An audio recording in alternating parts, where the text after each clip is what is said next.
వరుస ప్లాపులతో డీలపడ్డ గోపీచంద్ ఈ సినిమాతోనైనా హిట్ కొడతాడా లేదా? ఆఫ్టర్ లాంగ్ గ్యాప్ తీసుకుని గోపీచంద్ చేస్తున్న సినిమా ఇది. సో కొంచెం కొత్తగానే ఉందిగాని కొంత కరెక్ట్ చేస్తే ఇంకా బాగుంటుంది. Bharatvarsh glimpse analysis.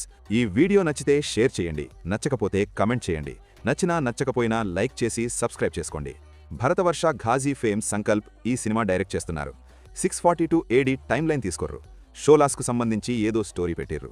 ఈ గ్లింప్స్ చూస్తేనే తెలుస్తుంది సినిమాలో హ్యూజ్ యాక్షన్ సీక్వెన్సెస్ ఉన్నాయని. సెటప్, బ్యాక్గ్రౌండ్ అంతా నీట్గా ఉంది. ఎక్కడా సెట్స్ వేసినట్లు అనిపించలేదు. గోపీచంద్ లుక్ బాగుంది. అంతా ఓకే, కానీ రీసెంట్ టైమ్స్లో బాహుబలి తప్ప ఇంకా ఏ ఒక్క పీరియాడిక్ ఫిల్మ్ కూడా బాక్సాఫీస్ వద్ద అంత పెద్దగా పెర్ఫామ్ చేయలేదు. అలా అని స్టోరీ లేకపోవడం, సినిమాలో దమ్ము లేకపోవడం మ్యాటర్ కాదు. ఇప్పటి ఫిల్మ్ మేకర్స్కు పీరియాడిక్ ఫిల్మ్స్ను అంత పెద్దగా డీల్ చేయలేకపోతున్నారు. సో దాన్ని ఈ సినిమాలో డీల్ చేసే విధానాన్ని బట్టి ఈ సినిమా రిజల్ట్ ఆధారపడి ఉంటుంది. మీ ఒపీనియన్ ఏంటో కమెంట్ చేయండి. That's it for the video.